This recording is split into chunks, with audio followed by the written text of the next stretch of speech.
Good morning, everyone. Very, very good morning to all. Good morning. Audio, video, सब कुछ clear है? Is everything okay? Yes, all clear. चलो थोड़ा wait करते हैं, आने देते हैं सबको. मैंने क्या क्लास की लिंक नहीं शेयर की थी क्या? आई थिंक मैंने क्लास की लिंक नहीं शेयर की.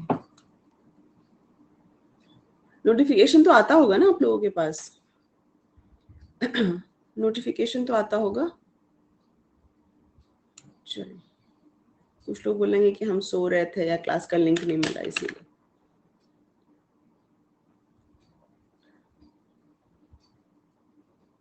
तबीयत मेरी ठीक है राजवीर. एक्चुअली राजविका की तबीयत ठीक नहीं है. कल उसको जुकाम बहुत ज़्यादा हो गया. छोटे बच्चों को जुकाम होता है तो वो थोड़ा सा वैसे रहता है ना, अनईजी रहता है. तो रात भर उसके साथ जगना पड़ा, इसलिए थोड़ा सा वो लग रहा है. नींद पूरी नहीं हुई है बस. चलो, good morning, good morning, good morning.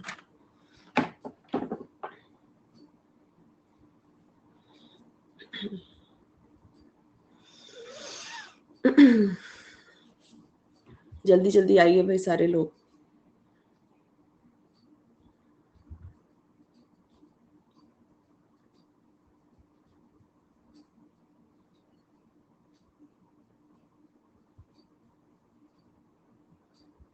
Okay, good morning सभी को.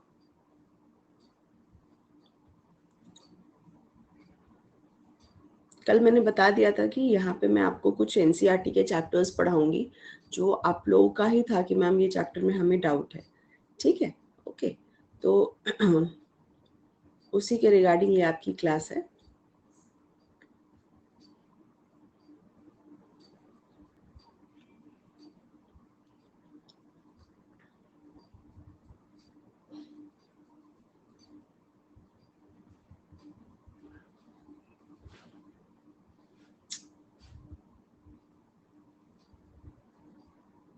एक मिनट बस.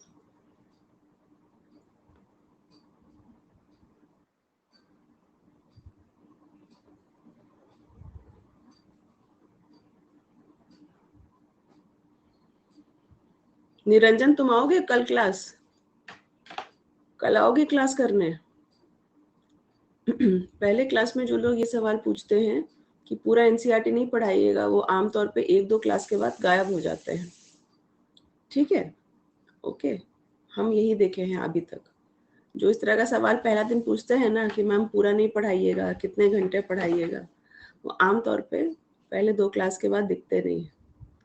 ठीक है, तो पहले अपनी अटेंडेंस लगाओ.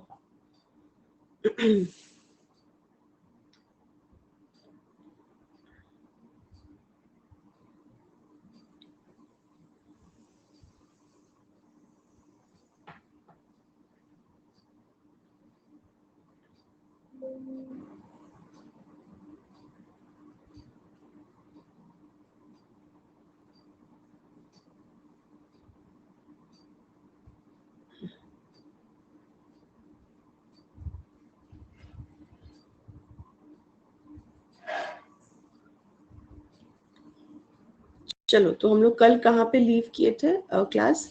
मैं आपको कल बता रही थी कि इतने सारे स्पीशीज हैं, इतने सारे प्रजाति हैं, सबके बारे अगर हम लोग अकेले पढ़ने लग गए तो क्या होगा, बहुत लंबा समय लग जाएगा, है ना. तो इसीलिए हम लोग करते क्या है, उनको जिनके पास भी एक जैसे गुण होते हैं, उनको क्या करते हैं, उनको एक सिमिलर कैटेगरी या एक जैसे ग्रुप में डिवाइड कर देते हैं और फिर हम उस पूरे ग्रुप की विशेषता पढ़ते हैं. ठीक है, जैसे आप लोग पीरियोडिक टेबल पढ़ते हो, आवर्त सारणी पढ़ते हो, वहां पे क्या होता है कि ग्रुप और पीरियड्स बना दिए जाते हैं, है ना. तो जो भी चीजें सिमिलर हैं, जो भी चीजें सामान्य हैं, सामान्य गुणों के लिए ये चीज की जाती है, राइट, है ना. तो यहाँ पर भी हम लोग वही चीज पढ़ने वाले हैं. तो टॉपिक जो हम शुरू कर रहे हैं, टॉपिक का नाम है, एक सेकेंड, इस खबर पे आएंगे लास्ट में, हाँ एक सेकेंड. ठीक है, टॉपिक का नाम है बायोलॉजिकल क्लासिफिकेशन. ओके, यानी कि जैविक वर्गीकरण. Biological classification. ये ऐसे क्यों लिखा रहा है, एक मिनट, या जैविक वर्गीकरण।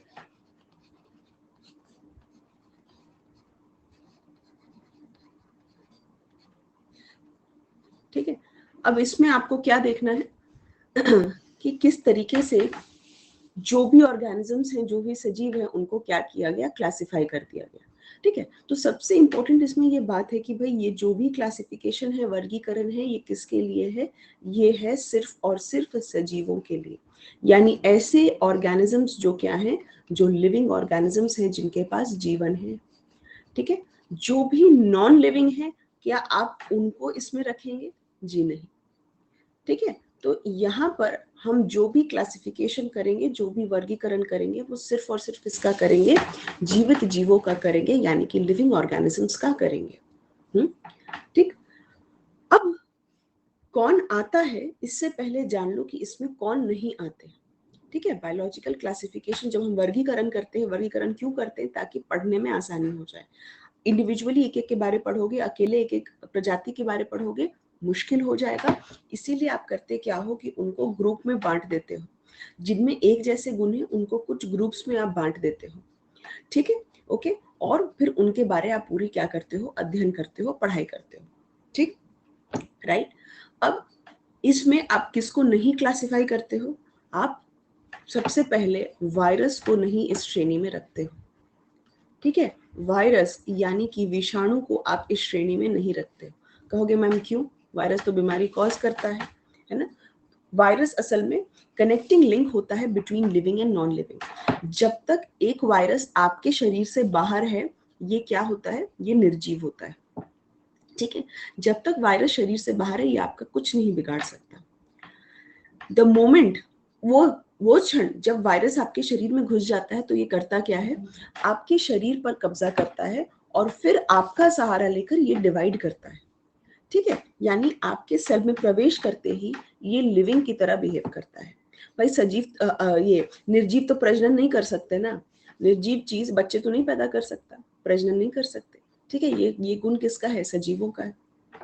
ठीक है, तो यहाँ पर भी वही बात मैं कह रही हूँ, ये वायरस जब तक बाहर होते हैं रिप्रोड्यूस नहीं कर सकते। जैसे ही शरीर में आपके आते हैं, आपके शरीर का सहारा लेते हैं, आपके सेल्स, आपकी कोशिकाओं का सहारा लेते हैं, और फिर ये क्या करने लगते हैं, प्रजनन करने लगते हैं। ठीक है, इसीलिए हम वायरस को क्या कहते हैं, सजीव और निर्जीव को जोड़ने वाली कड़ी। सजीव और निर्जीव को जोड़ने वाली कड़ी।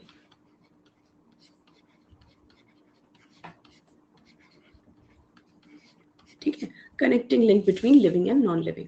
ठीक है, this is the connecting link. तो वायरस कहीं भी इस क्लासिफिकेशन में नहीं आएगा। ठीक, तो दिस इज कनेक्टिंग लिंक।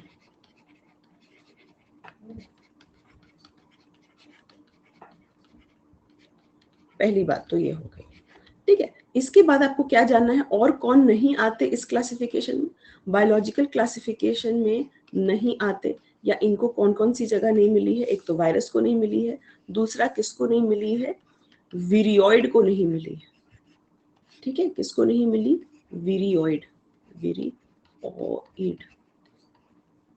और तीसरा कौन है, तीसरा है प्रायोन। तीसरा कौन है, प्रायोन।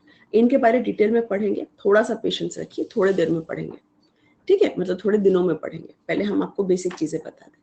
अभी के लिए हम बस शुरुआत की है। क्या ग्रुप्स में हम क्यों डिवाइड करते हैं, क्योंकि एक एक को अकेले पढ़ना बहुत मुश्किल हो जाता है, टाइम कंज्यूमिंग हो जाता है। तो आप करते क्या है, सामान्य गुण वाले जितने भी सजीव हैं उनको क्या कर देते हैं, एक जैसे ग्रुप में रख देते हैं। इस पूरे वर्गीकरण में कौन कौन नहीं आते, तो ध्यान रखना, 3 के लिए कोई जगह नहीं है, विषाणु यानी वायरस, विरियोइड और प्रायन, इनके लिए कोई जगह नहीं है। ठीक है, यस। तो अब हम लोग क्या करेंगे, अब हम पढ़ेंगे कि भाई तो जगह किसके लिए है, ये बता दीजिए, है ना, जगह किसके लिए है, जरा ये तो बताइए। तो सबसे पहले कौन आए क्लासिफिकेशन करने वाले, सबसे पहले क्लासिफिकेशन करने वाले आए एरिस्टोटल, जिनको हम हिंदी में अरस्तु कहते हैं। ठीक है, पूरे जो जीव विज्ञान के जनक हैं। ठीक, ओके, फादर ऑफ बायोलॉजी। इन्होंने कहा बहुत सिंपल है, इतना कोई कॉम्प्लिकेटेड नहीं है, जितने भी लिविंग हैं वो या तो प्लांट्स हो सकते हैं, ठीक है, या एनिमल्स हो सकते हैं, ठीक है ना, या तो प्लांट्स होंगे या तो एनिमल्स होंगे, बात खत्म। ठीक है, फिर सवाल उठा कि अरे भाई ऐसे कैसे आप कर सकते हैं, हाँ बहुत सारी इसमें दिक्कतें हैं कि आप फंगस को किस में रखेंगे। ठीक है, कुछ ऐसे ऑर्गेनिजम्स होते हैं जिनमें ना प्लांट्स वाले गुण होते हैं ना एनिमल्स वाले गुण होते हैं, फिर उनको कहाँ पे रखा जाए। ठीक, ओके। तो एक होता है ना कि जब आप शुरुआत करते हो तो आप उतना परफेक्ट शुरुआत नहीं करते, उसमें फिर कमियां निकलती जाती हैं और धीरे धीरे उसमें सुधार होता चला जाता है। ठीक है, तो एरिस्टोटल के बाद फिर अगली पहल किसने की, फिर अगली पहल की कैरलस लीनियस ने, बिल्कुल सही। इसके बाद फिर अगली पहल किसने की, कैरलस लीनियस ने अगली पहल की। कैरलस लीनियस ने कहा कि ये काम करते हैं, हम ना किंगडम का नाम दे देते हैं। ठीक है, हम क्या करते हैं, हम किंगडम का नाम दे देते हैं, जगत का नाम दे देते हैं। ठीक है, और इन्होंने क्या दिया, जितने भी लिविंग ऑर्गेनिजम्स थे, जितने भी सजीव थे, उनको दो जगत में बांट दिया। उनको किस में बांट दिया, दो जगत में बांट दिया, यानी कि टू किंगडम में बांट दिया। कौन कौन से दो किंगडम, किंगडम प्लांटे यानी कि पादप जगत, एंड किंगडम एनिमेलिया यानी कि जंतु जगत। ठीक, जैसे जैसे समय आगे बढ़ता गया और स्पीशीज और प्रजाति खोजे जाने लगे, है ना। देखो इन लोगों ने जब अपना क्लासिफिकेशन दिया था, वर्गीकरण दिया था, तो आपको पता है कि उतने स्पीशीज नहीं खोजे गए थे, उतने प्रजाति नहीं देखे गए थे। आज भी अगर आप लोग न्यूज़पेपर वगैरह पढ़ते हो, जो कि पढ़ते ही होगे आप एस्पिरेंट्स हो एग्जाम के, तो आप देखते हो कि कई बार हेडिंग में आता है new species discovered, new species discovered, मतलब अभी तक डिस्कवरी चल रही है ना। अभी तक ये क्या है, पता चल रहा है कि कोई नई प्रजाति खोजी गई है, कोई नई प्रजाति खोजी गई है। तो आप सोचिए उस समय जब इन्होंने वर्गीकरण दिया था, उस समय तो ऑफ कोर्स बहुत कम प्रजाति होंगे ना, धीरे धीरे जैसे और प्रजाति खोजे जाने लगे, है ना। तो इनके सिस्टम में कुछ ना कुछ फॉल्ट्स, इसमें इनके सिस्टम में कुछ ना कुछ दिक्कतें पता चलने लगी। ठीक है, उसके बाद 3 किंगडम क्लासिफिकेशन आया, 4 आया, ठीक है, 6 भी आया, लेकिन सबसे ज्यादा स्वीकृति मिली किसको, सबसे ज्यादा स्वीकृति मिली 5 किंगडम क्लासिफिकेशन को। ठीक है, सबसे ज्यादा स्वीकृति किसको मिली, 5 जगत वर्गीकरण को सबसे ज्यादा स्वीकृति मिली। ठीक है, और ये दिया किन्होंने, तो ये दिया आर.एच. विटेकर ने। ठीक है, ये दिया किसने, तो ये दिया आर.एच. विटेकर ने। 5 किंगडम, 5 जगत। ठीक है, तो सबसे पहले आपका काम क्या है, इन पांचों जगत का नाम लिखना है ना। आपको ये नाम क्या होने चाहिए, याद होने चाहिए। पहला जगत कौन सा है, जगत मोनेरा, जगत मोनेरा। दूसरा कौन सा है, जगत प्रोटिस्टा, प्रोटिस्टा। तीसरा कौन सा है, किंगडम फंजाई यानी कि कवक जगत। और उसके बाद अपने वही दो जगत, plants and animals, kingdom Plantae यानी कि पादप जगत, ओके, एंड किंगडम एनिमेलिया यानी कि जंतु जगत। ठीक है, तो ये था 5 जगत वर्गीकरण। अब कहोगे मैम किसमें क्या आता है ना। तो एक एक को हम लोग को क्या करना है, डिटेल में पढ़ना है। एक एक किंगडम को, एक एक जगत को हमको क्या पढ़ना है, हमको इसको डिटेल में पढ़ना है। ठीक है, कि किसमें क्या आता है, किसकी क्या विशेषता है, और बहुत सारी चीजें। एक सिंपल सा लॉजिक आप देखो। ठीक है, अब मैं आपको एक टेबल करा रही हूँ, ये टेबल आपको मैं क्लास 11 की एनसीईआरटी से करा रही हूँ। ठीक है, ये टेबल है, इंग्लिश हिंदी दोनों में है। ठीक है, ये किससे है, क्लास 11 की एनसीईआरटी से।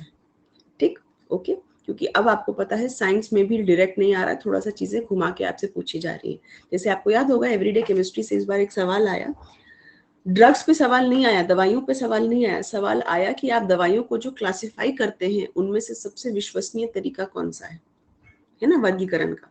तो वही बात है कि आपसे ये भी पूछ देगा कि 5 किंगडम में जो आप क्या क्या विशेषताओं पे ध्यान देते हैं, है ना। ये नहीं पूछेगा कि 5 किंगडम क्लासिफिकेशन में क्या क्या आप गुण देखते हैं या क्या उसके एग्जाम्पल्स हैं। सीधे पूछेगा कि किस आधार पे, कौन कौन से ऐसे आधार हैं जिसमें कि 5 जगत वर्गीकरण के प्राणियों को आप क्या कर सकते हैं, अलग कर सकते हैं। ठीक है, ओके, आई होप आप सब लोग अलाइंड हो जो जो मैं बात कह रही हूँ। जैसे अगर आपको याद हो, हम लोग जब छोटे होते थे, स्कूल में होते थे, तो हम लोग अलग अलग हाउस में होते थे, blue house, green house, red house, yellow house, है ना, ये 4 हाउस अपने होते थे। ठीक है, तो ये सब क्यों किया जाता था? ताकि बच्चों में एक तो थोड़ा सा टीम स्पिरिट और ये सब डेवलप हो सके। ठीक है, यस, टीम स्पिरिट और ये सब क्या कर सके डेवलप कर सके, है कि नहीं? ठीक है, तो इस वजह से आपको डिवाइड किया जाता था ग्रुप्स में। ठीक है, उसके बाद याद होगा मम्मी पापा अगर आते थे स्पोर्ट्स डे में, तो आप लोग मतलब उनको दिख जाते थे या दूर दूर से हाई वाई करते थे कि भाई मेरी टीम जीत रही है। ठीक है, तो सिंपल, यस, सिंपल एक फंडा क्या है आपका, कि आपको ये पता होना चाहिए कि हम क्लासिफिकेशन करते क्यों हैं। क्लासिफिकेशन वर्गीकरण करने का मूल यही है कि चीजों को इजी करना, चीजों को क्या करना, इजी करना, यानी कि कन्वीनियंट करना। ठीक है, चीजों को इजी करना यानी कि कन्वीनियंट करना और बिल्कुल उसको एक जैसा सामान्य रखना, ताकि आगे की चीज लोगों के लिए आसानी हो जाए। राइट, तो यहाँ पर भी आप क्लासिफिकेशन कर इसीलिए रहे ताकि इजी हो जाए। ठीक, तो हमने 5 जगत बना लिए। अब कोई भी नई स्पीशीज खोजी गए, ठीक है, कोई भी नई स्पीशीज खोजी जाए तो हम उसको उसके गुण के हिसाब से उसमें दूसरे में फिट कर देते हैं। ठीक है, जैसे मान लो आपने 5 रंग के बॉटल रख लिए, आपको पता है मसाला इसमें जाएगा, सब्जी इसमें जाएगी, चावल इसमें जाएगा, तेल इसमें जाएगा। ठीक है, ओके, तो ये वाला चीज सब इसीलिए किया जाता है। ठीक, ओके, अब आ जाओ कि भाई ये 5 जगत हैं, तो ये तो हम समझ गए। ठीक है, लेकिन इनमें कौन कौन से गुण हैं, कौन कौन सी विशेषता है? ठीक है, तो विशेषता देखो, विशेषता क्या क्या है? कोशिका का प्रकार, ठीक है, सेल टाइप क्या है सबकी, सेल टाइप क्या, सेल टाइप से हम क्या समझते हैं भाई, 2 ही तरह की सेल्स हो सकती है ना, या तो प्रोकैरियोटिक या तो यूकैरियोटिक, हाँ या ना भाई? आप सबको पता है कि अगर हम एक ऐसा सेल बनाए जिसमें एक सुंदर सा बड़ा सा ऐसा न्यूक्लियस बनाए, ठीक है, जिसमें एक न्यूक्लियस इस तरीके का बना है, इसका मतलब क्या है कि ये हमने एक यूकैरियोटिक सेल बना दिया। ठीक है, तो जिसमें न्यूक्लियस वेल डिफाइंड हो, ठीक है, जिसमें कि केंद्रक अच्छी तरीके से परिभाषित हो, जिसमें कि केंद्रक क्या है, अच्छी तरीके से परिभाषित है, उसको हम क्या नाम देते हैं? उसको नाम देते हैं यूकैरियोटिक। ठीक है, मान लो अगर हम बैक्टीरिया का सेल बनाएंगे, ठीक है, तो बैक्टीरिया के सेल बनाने में हम कभी भी न्यूक्लियस इतना सुंदर नहीं बना सकते। क्यों? क्योंकि उसका जो केंद्रक है वो विभाजित नहीं है। ठीक है, ओके, केंद्रक विभाजित नहीं है इसका। राइट, सो यहाँ पर आपको बहुत अच्छे से एक बात ध्यान रखनी है कि ऐसे सेल्स कहलाते हैं प्रोकैरियोटिक। हमेशा एक चीज आप ध्यान रखना, जिससे आपको चीजें बहुत कन्वीनियंटली और आसानी से समझ में आएंगी।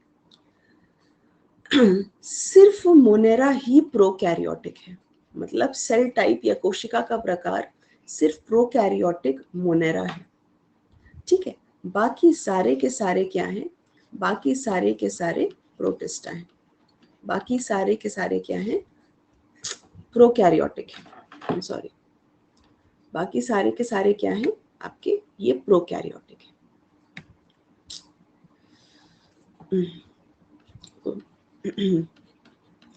यूकैरियोटिक है। ठीक है, सिर्फ मोनेरा प्रोकैरियोटिक है, बाकी सारे के सारे यूकैरियोटिक है। मतलब सबका केंद्रक अच्छी तरीके से क्या होता है? दिखाई देता है, विभाजित होता है। ठीक, ओके, इसका मतलब है कि मैम आपने अभी बोला कि बैक्टीरिया प्रोकैरियोटिक होते हैं, आप कह रही हैं मोनेरा प्रोकैरियोटिक है ना? तो एक सिंपल फंडा याद रखना, monera is equal to bacteria. मतलब दुनिया में जितने भी जीवाणु हैं, दुनिया में जितने भी जीवाणु हैं, सब के सब किस में आते हैं भाई? सब के सब मोनेरा में आते हैं, और सब के सब क्या होते हैं? प्रोकैरियोटिक होते हैं। मतलब केंद्रक विभाजित नहीं होता, केंद्रक विभाजित नहीं होता। ठीक, ओके, चलो, राइट, तो अब हम इस टेबल पे आते हैं और हमने क्या देखा यहाँ पे? इसमें पहला गुण था सेल टाइप।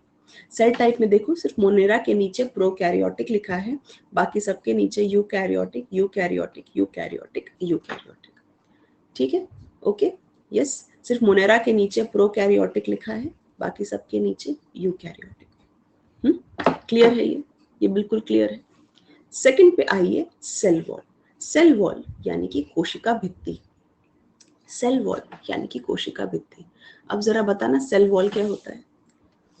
देखो आपका सेल के बाहर ना एक क्या होती है, झिल्ली होती है, एक मेम्ब्रेन होती है, जिसको हम क्या कहते हैं, कोशिका झिल्ली। कोशिका झिल्ली, ओके। जैसे हम लोग हर कोई का घर है और सबके घर के बाहर एक मेन गेट है ना, मेन गेट सभी के घर के बाहर है, ठीक है, ओके। लेकिन अगर आप किसी बिल्डिंग या सोसाइटी में रहते हैं तो ही आपके पास सोसाइटी का गेट है ना, नहीं तो ऐसा नहीं होगा कि गांव वगैरह में रहते हो तो गांव का कोई गेट है ना, नहीं होता ऐसा, ठीक, ओके। तो कहने का मतलब है कि आपके घर का दरवाजा सभी के पास है, लेकिन एक जो बाहर सोसाइटी का गेट होता है ना, जिससे कि लोग आते जाते हैं, पता होता है कि भाई ये आपकी सोसाइटी आपके इलाके में घुस रहे हैं, ऐसा नहीं है कि हर जगह वो एक गेट होता है कि नहीं, कई बार वो खुली सड़कें भी होती हैं, ठीक है। तो कहने का मतलब है कि सेल के बाहर झिल्ली, कोशिका के जस्ट बाहर झिल्ली, या उसको इंग्लिश में हम सेल मेम्ब्रेन कहते हैं, वो दुनिया की हर सेल में होगी, ठीक है। जैसे हर कोई के घर के बाहर घर का गेट होता है, तो हर कोशिका के पास सेल मेम्ब्रेन यानी कि क्या होगी, झिल्ली होगी ही, कोशिका झिल्ली होगी ही। अब इसके बाहर आती है सेल वॉल, इसके बाहर आती है सेल वॉल यानी कि कोशिका भित्ति। कोशिका भित्ति ये सबके पास नहीं होती, ठीक है, ये सबके पास नहीं है, जैसे आपके और मेरे पास नहीं है। हम लोग जंतु में आते हैं, ठीक है, हमारे पास सेल वॉल नहीं है, ठीक है, ओके। तो दूसरा गुण किसके बारे पूछ रहे हैं, ये सेल वॉल के बारे पूछ रहे हैं। आप देखिए सेल वॉल एनिमेलिया यानी हमारे पास क्या है, एब्सेंट है, हमारे पास क्या है, सेल वॉल जो है एब्सेंट है, ठीक है, हमारे पास क्या है, सेल वॉल अनुपस्थित है, ठीक है। यही सवाल पूछा गया था यूपीएससी प्रीलिम्स 2020 में। अब तो खैर यूपीएससी में भूले भटके भी ऐसे सवाल नहीं आते हैं, ठीक है, 3 साल पहले की बात मैं बता रही हूँ। उसके प्रीलिम्स में सवाल था कि भाई आप प्लांट और एनिमल को कैसे डिफ्रेंशिएट कर सकते हैं, प्लांट सेल और एनिमल सेल को आप कैसे एक दूसरे से अलग बता सकते हैं, ठीक है, एक दूसरे से कैसे अलग बता सकते हैं। तो भाई बेसिक अंतर है सेल वॉल का, ठीक है, कि जितने भी पादप होते हैं, जितने भी प्लांट्स होते हैं, उनके पास जो कोशिका भित्ति है ये उपस्थित होती है, ये उपस्थित होती है, लेकिन जितने भी जंतु हैं उनके पास अनुपस्थित है, ठीक है।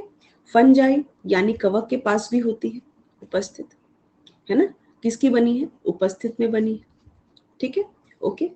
किससे बनी है, तो ये बनी होती है काइटिन से। किससे बनी होती है, फंगस में, फंगस की सेल वॉल बनी होती है काइटिन की, ठीक है, ओके। प्लांट में किसकी बनी होती है, सेल्यूलोज की बनी होती है, ठीक। बैक्टीरिया में किसकी बनी होती है, मोनेरा मतलब बैक्टीरिया, मोनेरा में किसकी बनी होती है, किसी को याद है, बैक्टीरिया की cell wall, yes Rahul, very good, it is made up of peptidoglycan. ये एक कंपाउंड की बनी होती है जिसका नाम है पेप्टिडोग्लाइकेन, जो कि कार्बोहाइड्रेट और प्रोटीन दोनों मिलाकर बनता है, ठीक है।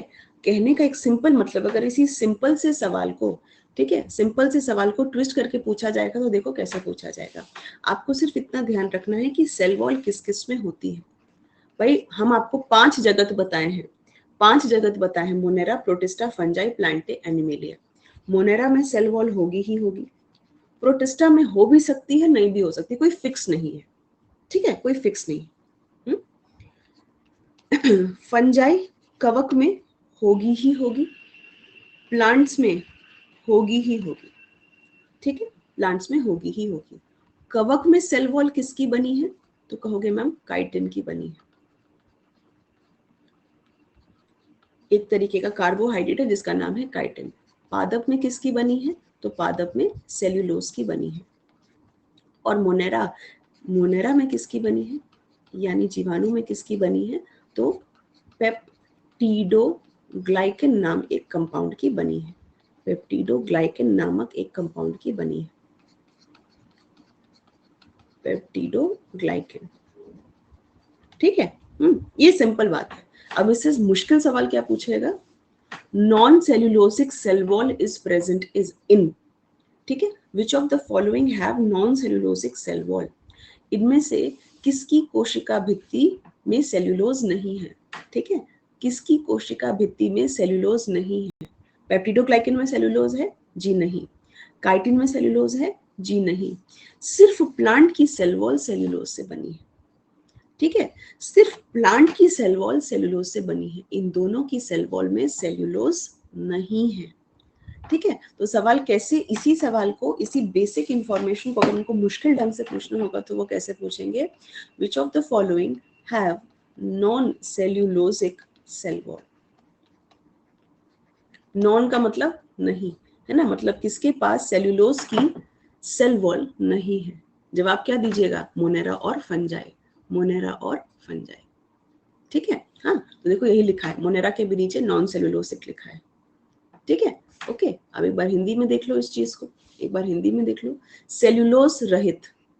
ठीक है, सहित नहीं, रहित। यहाँ पे भी क्या लिखा है? सेल्यूलोज रहित। और यहाँ क्या लिखा है? सेल्यूलोज सहित। तो क्या पूछेगा? सेल्यूलोज रहित कोशिका भित्ति किस किस में है? तो कहोगे मैम एक तो मोनेरा में है और एक फंजाई में। ठीक है, क्योंकि ये अलग चीज से बनी है ना, यहाँ पे काइटिन से बनी है, यहाँ किससे बनी है? पेप्टिडोग्लाइकन से बनी है। ठीक है, प्रोटिस्टा में ये कुछ में उपस्थित हो सकती है, सब में नहीं, कुछ में उपस्थित है। ठीक है, कुछ में उपस्थित है। ठीक, ओके, यस। अब आ जाते हैं न्यूक्लियर मेम्ब्रेन। न्यूक्लियर मेम्ब्रेन मतलब केंद्रक झिल्ली। आपको अच्छे से पता है कि जो प्रोकैरियोटिक होता है उसमें न्यूक्लियस के आसपास मेम्ब्रेन नहीं होती, इसलिए न्यूक्लियर मेम्ब्रेन एब्सेंट है, बाकी सब में प्रेजेंट है। ठीक है, हाँ, सिर्फ यहाँ पर एब्सेंट है, अनुपस्थित है, बाकी सब में उपस्थित उपस्थित उपस्थित उपस्थित, यानी सब यूकैरियोट है। सब क्या है? यूकैरियोट है। ठीक, चलो एक और चीज ध्यान रखोगे क्या? इन पांच किंगडम में पहले सिर्फ दो क्या है? यूनिसेलुलर है, यानी कि एक कोशिकीय है। ठीक है, पांच किंगडम में पहले दो जो हैं वो क्या है? वो एक कोशिकीय है, यानी कि यूनिसेलुलर है। बाकी तीनों के तीनों क्या है? Multi cellular. बाकी तीनों के तीनों क्या है? मल्टी सेलुलर है, यानी कि बहुकोशिकीय, बहुकोशिकीय। ठीक है, अब इसी चीज को कैसे लिखा है टेबल में, जरा आके देखो। Body organisation, cell. ठीक है, यहाँ सेल। ठीक है, तो पहला दो में हम आपको बता दिए थे कि ये दोनों एक कोशिकीय है, बाकी सब मल्टी सेलुलर है। ठीक है, तो फंजाई में देखो, फंजाई में क्या, आपको एक सिंपल सी बात ये पता है, ऑर्गेनाइजेशन, बॉडी का ऑर्गेनाइजेशन पता होगा ही सभी को, कि सबसे पहले सेल आता है ना, मूल इकाई क्या है? सेल है, यानी कि कोशिका है। ठीक, एक जैसी कोशिका मिलकर क्या बना रहे होते हैं? कहोगे मैम टिश्यू बना रहे होते हैं, यानी कि ऊतक बना रहे होते हैं। एक जैसे ऊतक मिलकर क्या बनाते हैं? वेरी गुड, ऑर्गन बनाते हैं, यानी कि अंग बनाते हैं। और बहुत सारे अंग मिलकर क्या बनाते हैं? ऑर्गन सिस्टम बनाते हैं, यानी कि अंग तंत्र बनाते हैं। ये वैसा ही है जैसे आपका कमरा एक एक ईंट जोड़कर बना है ना, एक एक ईंट जोड़कर आपका कमरा बना है। ठीक है, तो एक सिंगल ईंट क्या हो गई? सेल जैसे हो गई। ठीक है, बहुत सारी ईंट मिलकर एक दीवार बनी, बहुत सारे दीवार बन के एक कमरा बना, और बहुत सारे कमरे मिलकर आपका घर बन गए। ठीक, ओके। अब जैसे जैसे ऑर्गेनिजम्स डेवलप्ड होते जा रहे हैं, मतलब विकसित होते चले जा रहे हैं, उनमें ये पाया जाता है। आपको पता है आपके और हमारे पास अलग अलग ऑर्गन के लिए पूरा एक सिस्टम है ना। हम लोग का एक सर्कुलेटरी सिस्टम है, हम लोग का डाइजेस्टिव सिस्टम है, हम लोग का रेस्पिरेटरी सिस्टम है, श्वसन तंत्र, उत्सर्जन तंत्र, हर तरीके का तंत्र है हमारे पास। ठीक है, ओके। मान लो कोई एक कोशिकीय है, यूनिसेलुलर है, तो फिर तो वो यहीं पे अटक जाएगा ना। अगर कोई ऑर्गेनिज्म एक कोशिकीय है तब तो वो यहीं पर अटक जाएगा, फिर तो वो आगे बढ़ा ही नहीं। ठीक है, तो मोनेरा और प्रोटिस्टा तो यहीं पर रह गए। ठीक है, ओके, यही बात आपको बताई जा रही है। फंजाई में क्या हो रहा है? यहाँ पे देखो, फंजाई में क्या हो रहा है? मल्टी सेलुलर तो है, बहुकोशिकीय है, लूज टिश्यू है, मतलब कि टिश्यू ऑर्गन का रूप नहीं ले पा रही, ठीक है। टिश्यू लूज टिश्यू है, मतलब इधर उधर बिखरे हुए हैं, वो एक व्यवस्थित ढंग से बन के इकट्ठे नहीं है कि वो ऑर्गन का रूप ले ले। ठीक है।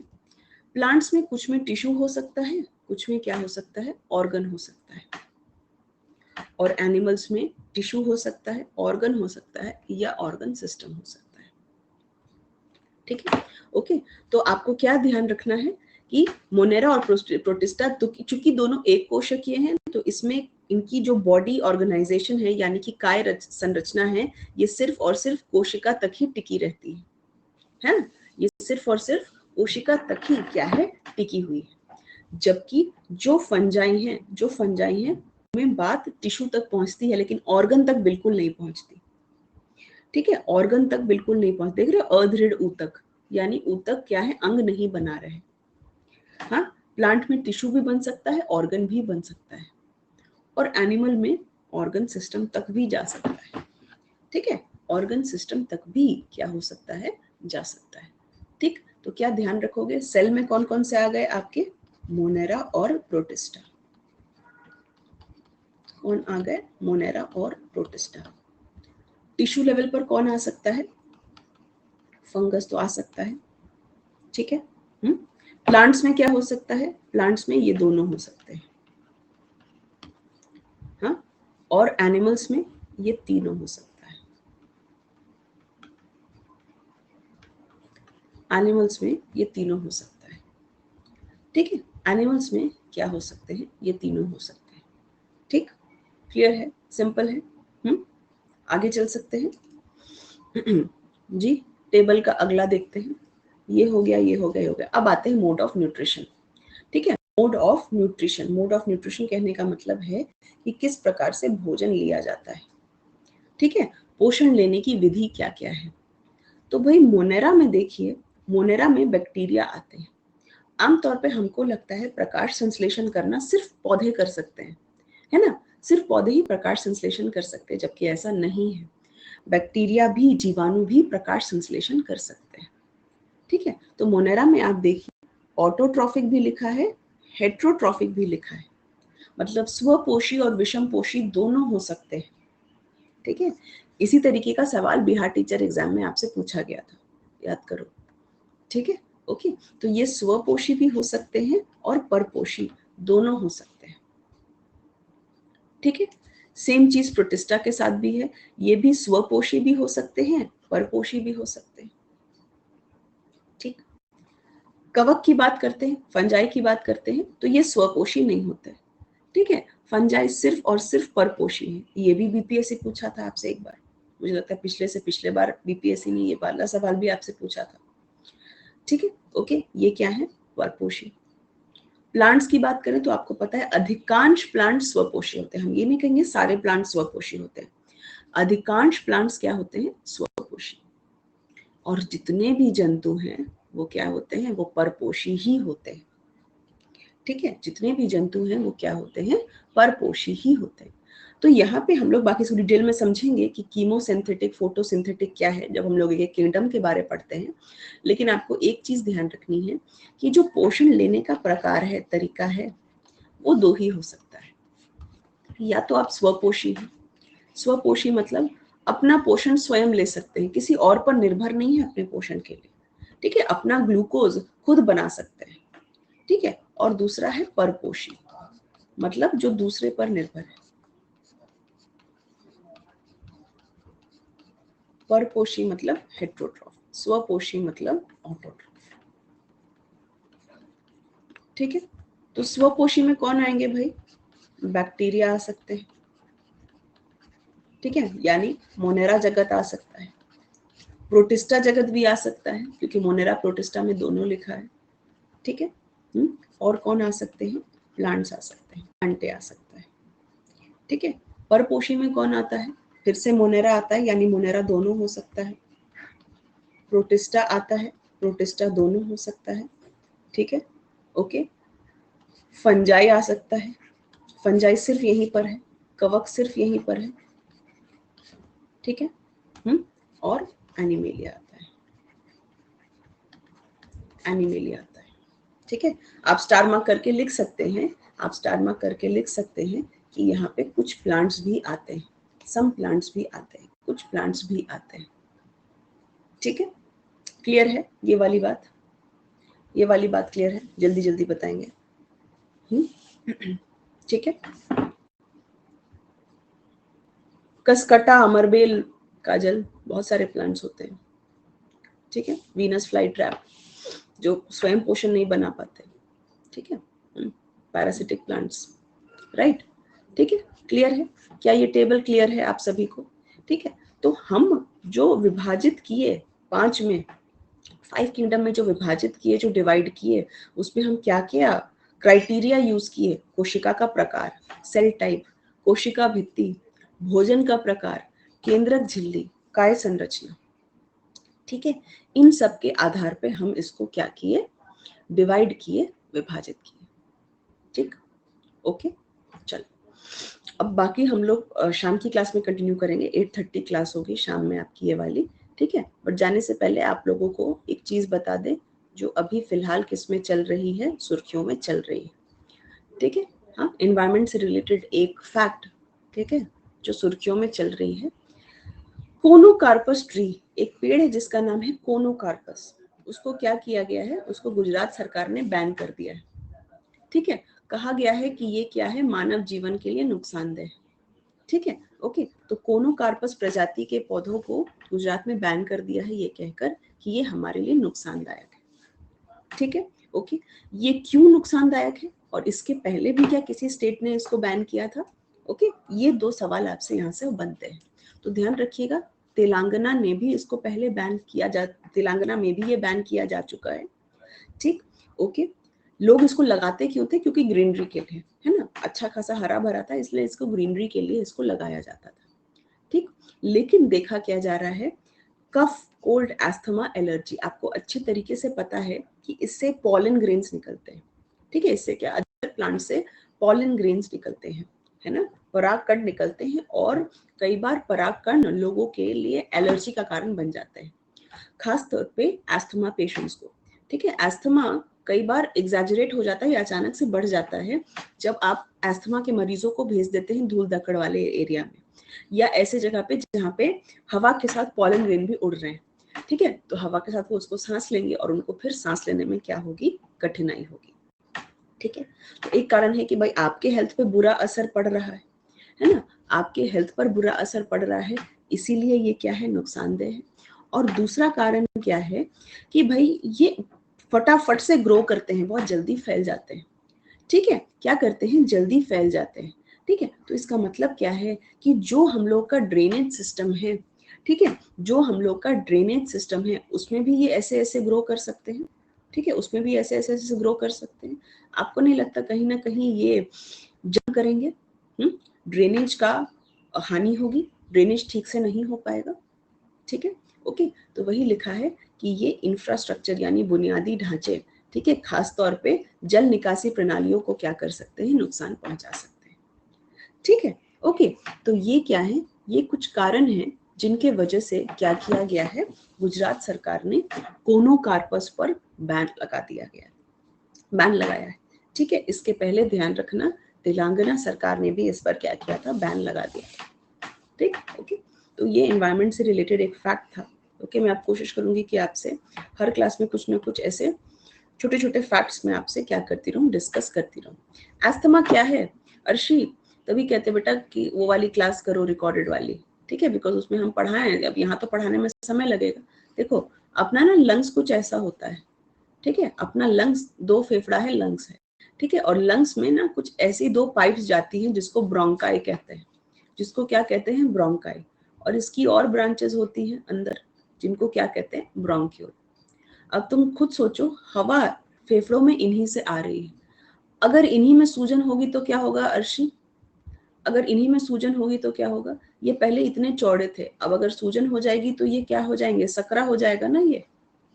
ठीक है, तो हवा नहीं पास कर पाएगी लंग्स में, मतलब सांस लेने में कठिनाई होगी। सांस लोगे तो एक वी आवाज आएगी। ठीक है, क्या होगी? वी आवाज आएगी। ठीक है, ओके, तो इसी वजह से हम इसको कहते हैं कि ये नाम है एस्थमा। ठीक है, ये है अस्थमा कि जब आपकी ब्रोंकाई और ब्रोंक्यूल्स में सूजन आए और आपको सांस लेने में कठिनाई हो। ठीक, अगर आपके जिस भी इंसान को अस्थमा होता है ना, उसका कोई ऐसा फैक्टर है, कोई ऐसा कारक होता है जो उसको क्या बना देता है, भयानक बना देता है। अस्थमा के मरीजों को अगर आप रख देंगे इसमें धूल धक्कड़ में, तो उनको सांस लेने में क्या होगी, कठिनाई होगी। ठीक है, अगर आप उनको रख देंगे ऐसी जगह पे जहाँ पे मौसम बदलता रहता है तो उनको दिक्कत होगी। तो सबका एक अपना वो अलग फीचर होता है। ठीक है, एग्रवेट करने वाला। ठीक, चलो आज इतना रहने दो। बाकी जो भी लोग सब्सक्रिप्शन लेने के लिए इंटरेस्टेड है, हम आप लोगों को बता दें 28 तारीख तक कोड आप मेरा यूज करेंगे एराज लाइव, तो आपको सारे सब्सक्रिप्शन पर 40% का डिस्काउंट मिलेगा। जो भी लोग सब्सक्रिप्शन लेने का सोच रहे हैं और पूरा सिलेबस पढ़ना चाहते हैं सिलसिलेवार ढंग से सारी चीजें। ठीक है, तो अब हम लोग शाम में मिलेंगे 8:30 बजे। ठीक है, और फिर इसको कंटिन्यू करेंगे। यूट्यूब की भी क्लास 6:15 बजे है। बाकी प्लस का तो जैसा शेड्यूल है वो चलेगा ही। ठीक है, चलिए, okay okay, thank you so much, bye bye. 11 बजे मिलते हैं हम लोग प्लस की क्लास में।